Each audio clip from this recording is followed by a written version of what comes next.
I'lam kudu apal anjeun anna lil maridi sanyana eta tetep pikeun jalma anu gering dina yang hareupan puasa Ramadan, puasa anu wajib salah sata ahwalin ayat 3 pirang-pirang tingkah, 3 kaayaan. Kahijina fa in tawahhama dororon, lamun mah jalma anu puasa boga dugaan, boga sangkaan ku puasana matak timbul efek bahaya yubihu lahu at-tayammuma anu mana madaratna bahayana eta sami sareng bahaya anu nyebabkeun meunang bertayamum kayaning ku puasana geringna matak telat cager atawa ku puasana geringna panyakitna matak tambah parah kuriha lahu as-saumu maka dimakruhkeun pikeun eta jalma ngalaksanakeun puasa wajaza lahu al-fitru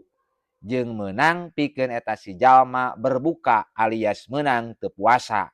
Tapi lamun eta jalma maksakeun puasa, puasana sah-sah bae ngan aya nilai makruh. Kaduana fa in tahaqqaqa lamun mah narima nyata naon ad-dararul madzkuru bahaya anu dicaritakeun tadi nyata ieu mah da ponis ti dokter walau li ghalabati dzanni sanajan ngalindih sangkaan gedena dugaan kuatna ceuk manehanana aduh lamun puasa teh ieu mah parahna teh nyaan parah we panyakit teh wantaha sareng dugi bihi ku sabab ieu doror bahaya teh naon al udru alasan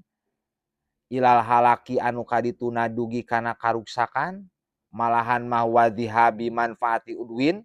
dugikeun kahilangna kamangfaatan organ tubuh lamun manehanana maksakeun puasa ieu teh ponis dokter atawa ceuk dugaan kuat manehanana tah jang kondisi nu kadua ieu mah tingkah nu kadua ieu mah haruma haram alaika ieu si jalma naon as-saumu puasa wa wajaba alaihi al-fitru wajib deui berbukana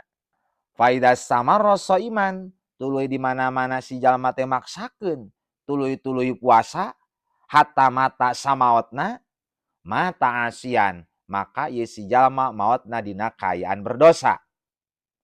dina tingkah anu kadua ieu. Jadi wajib bukana tingkah nu kadua ieu mah wajib teu puasana.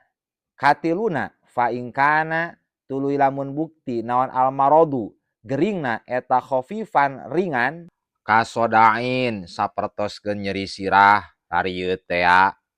wa waja'i udzunin sareng sapertos nyeri ceuli wasinin nyeri huntu lam yajuz maka teu meunang naon al-fitru buka puasa pikeun eta jalma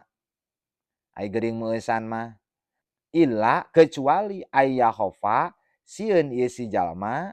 aziadata kana tambah parahna panyakit bisaumi ku sabab puasa